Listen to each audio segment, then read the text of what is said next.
Welcome, guys, to another episode of RPA Feeds podcast show. Today, I have with me Marcel 𝐎𝐻𝐿Tman. Marcel carries a 13 years of rich experience into the industry, and he has been currently heading the RPA division at Rewion. Welcome to the podcast. How are you doing? Hello, yes, thank you for the invitation to the podcast. I'm feeling very well. How about you? I'm good as well.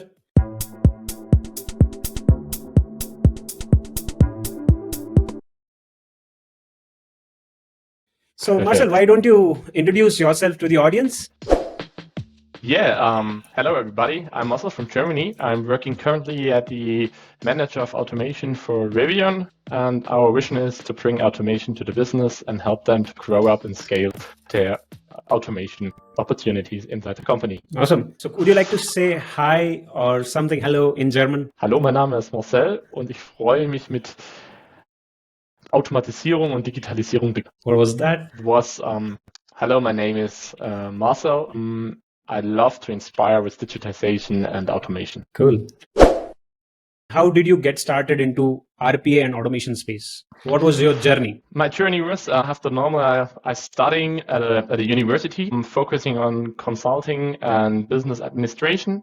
And after my university, I'm going to a consultancy where I learned all the basics about project management and also process discovery, process optimization. And yeah, in this project, I always keep in touch with automation and process optimization.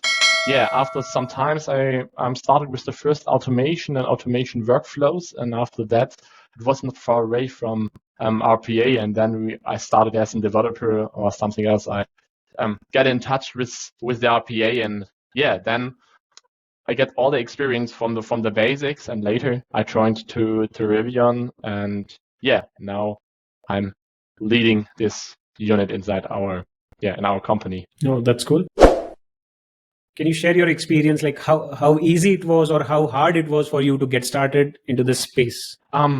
The start was a long way because I have all the basics from the process and project managing parts. Every time I'm getting deeper inside this process business and starting with process automation and process optimization, and that was really easy for me to go deeper inside and to stay in touch with all the with the stakeholders inside the companies, to getting all the informations and combine this knowledge to this what I'm using today. I would say starting from the process side, it's much better than you don't have any experience with processes. So that was I think an easy start for me. Okay. I see that you are a professional Scrum Master, like you hold a certification in that, right? How an Agile implementation or Agile methodologies play an important role in your successful RPA implementation? Yeah. At this point, you have to know that I'm having also a technical background. Besides the process or business administration, I have some experience for developing and also for this development business. And developing and Scrum on Agile is not far away. So I got all the experience for Scrum or Agile from my technical side as first as a developer or part of a team, and later I made all the certifications to make a Scrum Master. But you are asking maybe why some Agile methodologies can be important for RPA and the automation business. I think the idea of Agile is to react on our fast businesses, and you don't know what's happening tomorrow, and you want to react on these on these changes, and also want to be flexible and efficiency. And I think all of these things you are combining in these from the Agile manifest, and all of these things that they are combining these. That's the reason why I think that the Agile can help everybody who is working with RPA to improve their automation pipeline. Yeah, true.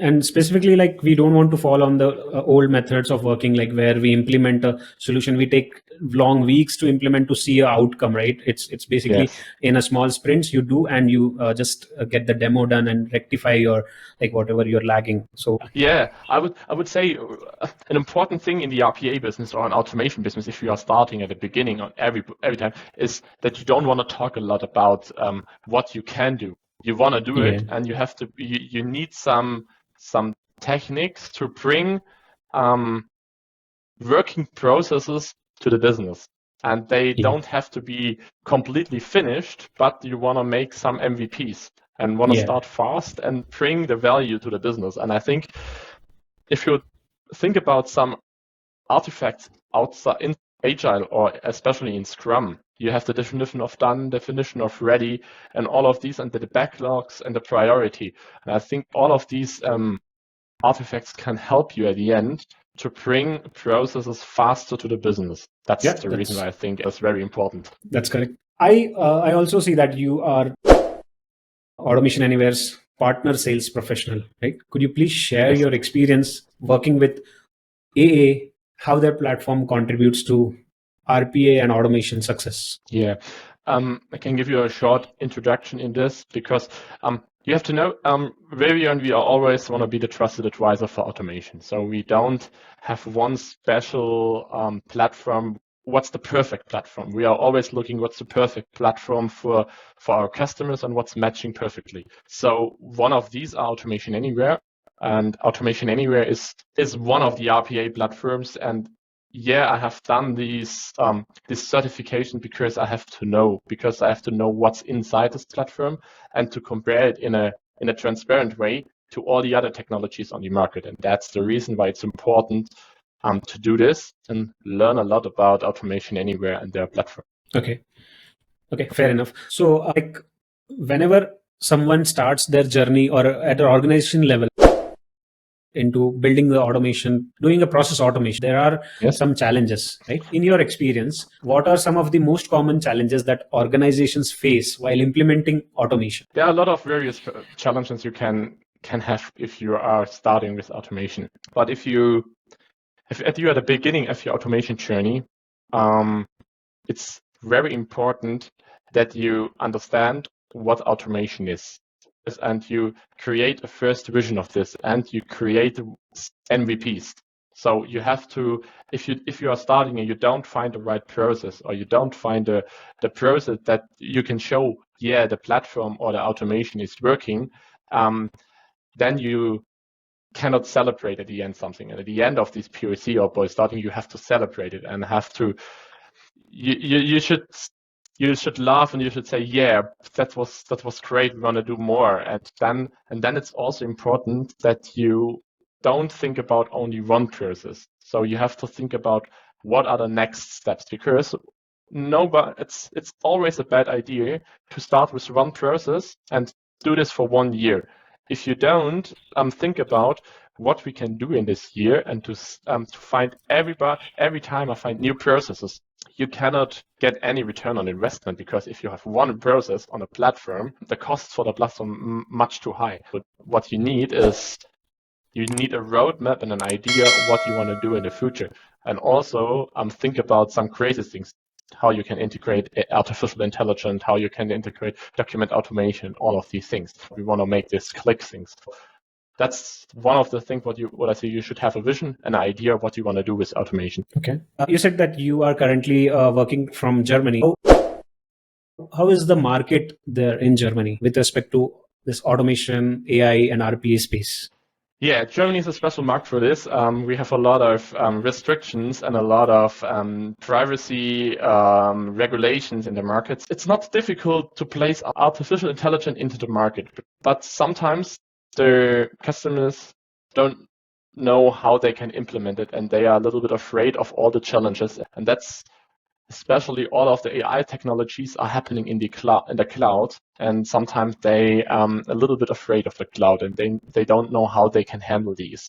That's I would say that's typical for Germany, or it's typical for the German, Swiss, and Austrian market. But I know that there's a lot of opportunities inside, and if the companies handling these or can handle these these key objects to handle these security issues and all of these, they going to a new sphere and they are starting with some great things. But the first step is very difficult. Or how would you, especially for the India market? For India market, I see there are ample opportunities, and there's a space to grow. Like still, there are a lot of paper-based work happening, and there's a lot of space to grow and digitalize the process, right?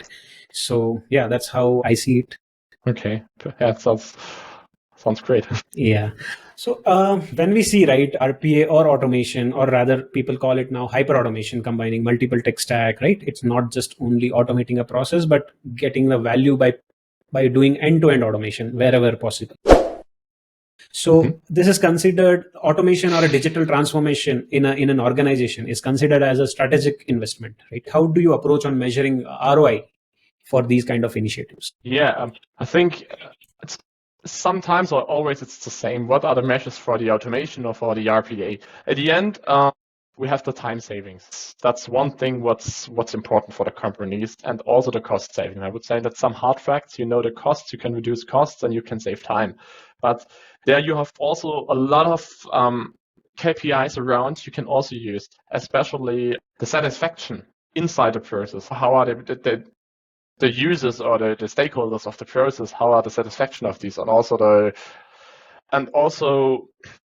the error reduction. How many errors do you have in this process? How happy are the employees, and how fast are the processes? I think all of these and could be some measures how you can track these. But at the end, everybody's talking about time savings and cost savings.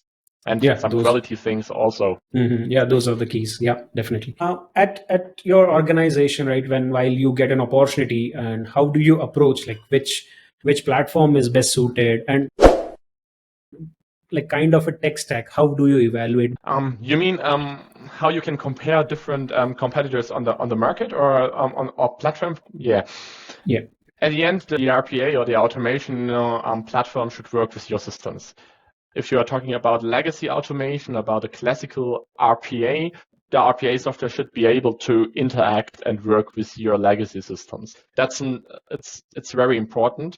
And then you have to think about what are your ecosystem inside the company, how you can talk with the architecture board and ask them how you can integrate this new platform inside your business. What's requirements for some servers, or what's the cloud? Is they running in the cloud, or is there on-prem installation? What is the security issues? What is the vision for some AI and other things outside a classical RPA? How they are handling with document automation? All of these are very important. At the end, your key goal should be that you have one platform for automation. Whenever you talk about enterprise business automation, you should be having one platform. And then you could have two vendors inside your portfolio, or you can have a multi-vendor strategy. That's fine, but at the end you should know what are the important things for my company, especially usability. Do you want a citizen development? What are the connectors? How are your ecosystem is working? And that's the facts at the end you have to know. Okay. So what's your take on open source RPA platforms? They come with low cost implementation, right? So how about enterprise, like as an enterprise, how I should think about implementing low code solution? And sorry, what are your views on that? On low code solutions? Yep.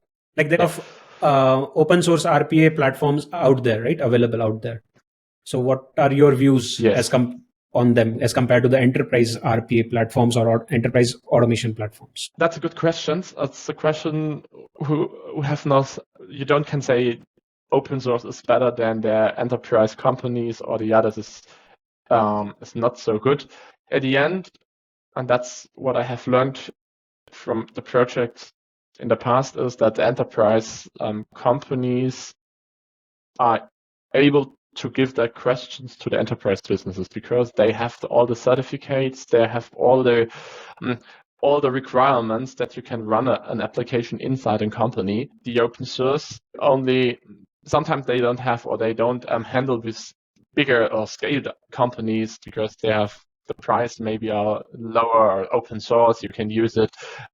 That's community driven. But I would say for an enterprise company, you should also have an enterprise software, because behind the enterprise you have some service level agreements, you have some support, you have also the community, and an open source strategy could be a possible way. We do not, at the moment, we don't have implemented some open source software inside the companies. We are always working with the enterprise companies. Okay, got it. So as you said, right, you had been recently, you got a chance to visit Imagine event of Automation Anywhere, which was at London, right?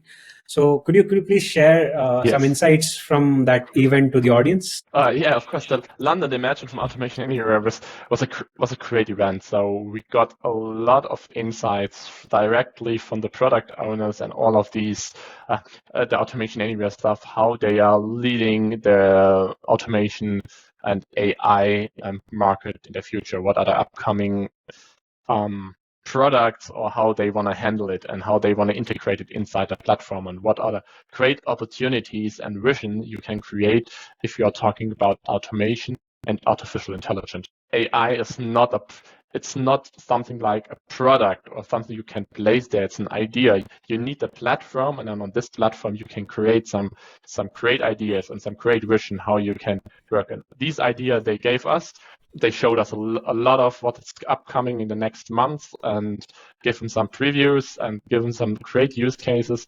And also it was great to talk to them, see them not only on LinkedIn or in some Teams calls. So it was also great to stay in touch with them and talk to each other. Yeah, amazing experience. I think development around AI agents and stuff like that, right? A few of the recent advancement of the platform. This is really, really cool. I already had a chance to see it and to try it. So we had a demo there, and we have the possibility to try the new AI agent module. Yeah, it was a great experience. I don't know when exactly, in which version they will implement it in the full way. They gave us a little preview, and when it's totally available with all the announced features. But I think the next 6 or 9 months could be crazy for the market. That's cool to know. How was your interaction with Micah Smith? Okay, I have the chance to talk to them on the Imagine in London. I never have seen him before. I only know him from LinkedIn and from all the announcement and the community, and also from your podcast. But now I have the chance to talk to them, and yeah, it was great. He asked me to make also some video for LinkedIn for this MVP program, and I have done it, and it was great. And I think he has a lot of ideas how you can grow up the community, how you can bring the ideas and the learnings to the developers, to the leaders. Yeah, it's really inspiring. Yeah, he's a great guy. I had got a chance to bring him to my podcast show, and he was like quite ready, and yeah, he's humble and a great personality. Yeah, good to interact with such people. Yeah. Awesome. What are some of the key metrics do you track while measuring the success of your automation implementation for your clients? Yeah, we already talked a little bit about this, but I would say it depends on what are the customer want to know. Sometimes they don't looking on the hard facts like costs or time savings. At the end, you have always the productivity, what you want to improve, the personal productivity, the enterprise process productivity. But there's a lot of other things you can measure, example the return on investment, the process volume, or the scalability of the process, and the employee satisfaction, what we already have talked. And yeah, I think that at the end you have to look at your process and look what's important for you, and then you can measure it. But some new idea is, don't look at one process, look on the KPI you have defined for the companies. Maybe you want to make a better productivity or a time to market, and that's some key indicators for your company. You can think about, we want 5% better than the year before. Then you can think about what are the processes and what are the departments that are we're part of this KPI, and then you can pick these automations at the end, and you don't look what's one process. You're looking from end to end, from the top down, or not from the bottom up. And I think the top down view for measuring your automation is much better if you're only looking on one process. Okay, that is helpful. What are your views on hyperautomation? I would say that's a buzzword. When everybody is talking about what is hyperautomation. Yeah, if you are looking in the internet, if you're asking different guys or different people, they always tell you something. They have the same idea, but always having a little variation. What is hyperautomation? At the end, I would say for myself, hyperautomation is you should be able to combine all your technologies and all your knowledge inside a company with your data, and creating value over all your processes. Don't think it technically, think it on 3 ways. You have the people, you have the place, and you have the technique. And if you are combining these 3 things in every variations, you have hyperautomation. Because at the end, your company, the idea of your company is to automate the businesses, and anything what you're combining with AI and anything around. I think that's hyperautomation.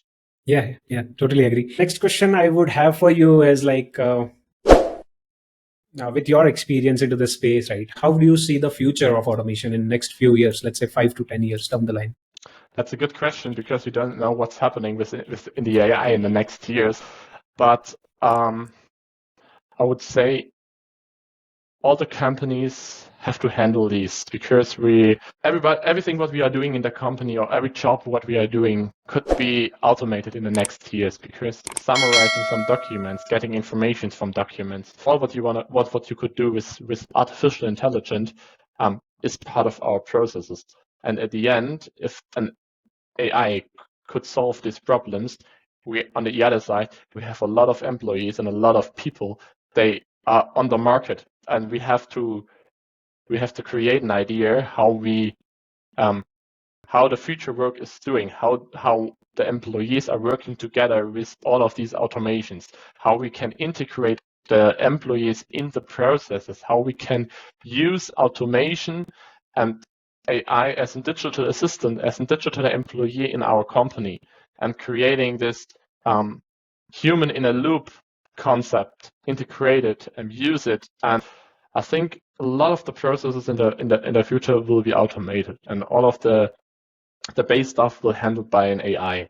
But at the end, people working and employees are working in the companies, and they're still there, and they have to use these technologies as something that they can use for their work and make the work better and make better decisions. And I think that's what's come up in the next years. Yeah. Okay. So do you think RPA has a major role to play? I would say yes, because everybody is talking about the classical RPA, clicking through UI elements, is some like a bridge technology. But you have to think about, sometimes or often in the companies, the legacy softwares are integrated deep in the processes, and they are critical. You cannot change these systems in 1 or 2 years. Some of these processes will be there in 5 or 10 years, and they are part of our processes. And then we need a technology who is doing these jobs very good, and RPA are doing this job very good. Very, very valid. That's the reason. Yeah, and that's things. I think the RPA part will going down, and we don't see a lot of RPAs there, but it will be a mix of all these technologies, and the RPA will be a key of these mix. Yep. So a little bit speaking about your personal side.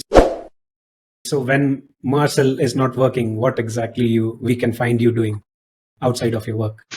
Outside of my work, a lot of my time I doing a lot with friends and going outside and going for traveling. I travel a lot in my free time, and also looking football or soccer in the TV, or going to the stadium, and maybe sometimes I'm reading some books, develop myself, and sometimes you find me at the Automation Anywhere and playing around what's coming up on the next, because it's also one of my hobbies to look what you can do with technology. That's awesome. Coming to your point, right? Upscaling. So how do you keep yourself upskilled? There is a lot happening in the space, right? From last 2 quarters, maybe 3 quarters. How do you keep yourself up to date, or what would you like to advise our audience how they can keep themselves up to date? For myself, I'm always reading the technology platforms and where the technology announced and anything around. So that's one place, and reading some books and interesting what's happening, reading white papers and all of these.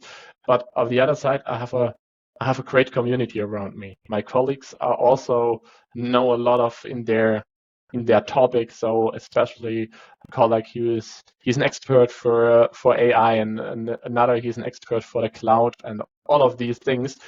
We are talking a lot, and we are always talking what's happening or what's new. I think if you have a creative community around and some great guys around you who inspire you, and you can learn from them and they can learn from you, what I would say it's one of the key facts to have someone around you who grows you and who can help you, and also you can give something back. Yeah, that's a great point. Would you like to share some of the key lessons that you have learned throughout your career with our listeners? Especially if you are starting your automation journey, it's very important that you create value, and you're creating value fast. Don't talk too much about. Start with a small POC and with a value POC. I would say start with an MVP and show what's possible, and then celebrate it, and then start with the next process. Create governance around your automation. I think these are the two factors. Starting, trying something out. If you make some fails, try it again, learn from your fails. But you cannot be the best tomorrow, but you can work at you every day. You are getting better. And if you are doing this with your automation program, you will have a continuous development. Yeah, awesome. That's cool. So actually, I keep on getting a lot of questions around this topic. It is about opportunities outside of India. So they're asking how to grab opportunities while in India, the outside of India opportunities into automation space. Do you have any advice for these aspirants? Yeah, I know especially a lot of good developers and a lot of very good RPA and AI developers are there. And I think your question is going how they can help the German or the European market to use this knowledge, how they can come into it. I think at the end, as they're totally different cultures. I think sometimes working together or is not something what's not working because of what they know or what they don't know. I think in the most part, it's the culture is one of the key facts or why this could be a little bit complex. I think on both sides, you have to understand how the others is working and understand the culture of them. And I would say that's one of the key things, to understand how the others are working. And I know sometimes it's difficult. It's nothing what I'm thinking about, or I have no special tip. The only thing is that everybody has to understand, and everybody has their own cultures and have to talk. You have to talk, stay in touch. So in Germany or in Europe, the remote work is growing up much more. So there are a lot of possibilities for the Indians or India developers to help the German companies. Yeah, cool. I think that tip would help a few of the audiences who are trying their hand in this space. With that, I mean, it was great talking to you, Marcel, and I mean, I enjoyed every bit of our conversation. So it was great to have you. And thank you for joining me for this podcast. Yeah, also thank you from my side, and that I have the possibility to talk with you and to give some insights from the project. I think normally my content is in German, so so that's maybe a little bit difficult for the English speaking people. Yeah, I think it's a good platform with you to tell all of the people in LinkedIn or on YouTube what you can do with automation. I'll definitely paste your LinkedIn profile link in the description, so people might, if they have any further questions related to this podcast or in general in automation space, they can reach out to you, connect with you. Of course. And ask me any questions, talk to me, write me an mail or write me on LinkedIn, it's fine. Amazing. So how was your experience coming to this podcast? It was really good. I loved it. So great to have the opportunity to talk with you, and also to talk to an MVP and for potential MVP. So it was great. Cool. That's great. Thanks once again, Marcel, for joining me for this podcast. Have a wonderful rest of the day. Thank you for your invitation, and wish all the audiences a great day, and bye-bye. Bye-bye.